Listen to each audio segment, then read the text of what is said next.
Alex, să vedem. Emo. Ce emo? Cred că toată lumea împotriva lor. Cum poți să-mi spui așa ceva? Sunt foarte sensibili și irascibili.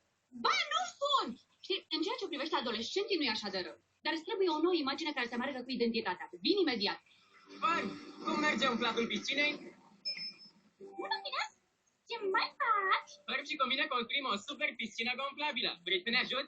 Mi-ar plăcea, dar de fapt eu am nevoie de ajutor. Orice pentru tine, Izabela. Serios? Desigur, cuvântul tău este ordin pentru mine.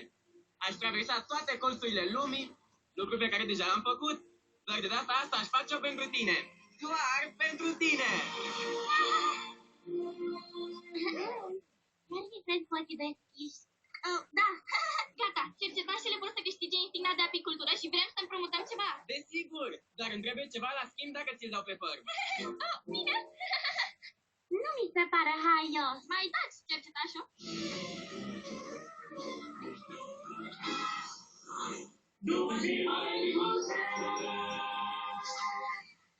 Aici nu e periodicorincul. Super costum, sunt genunchii albinei sau în cazul ăsta aripile. Care-i treaba, periodicorincul? Ce vrei?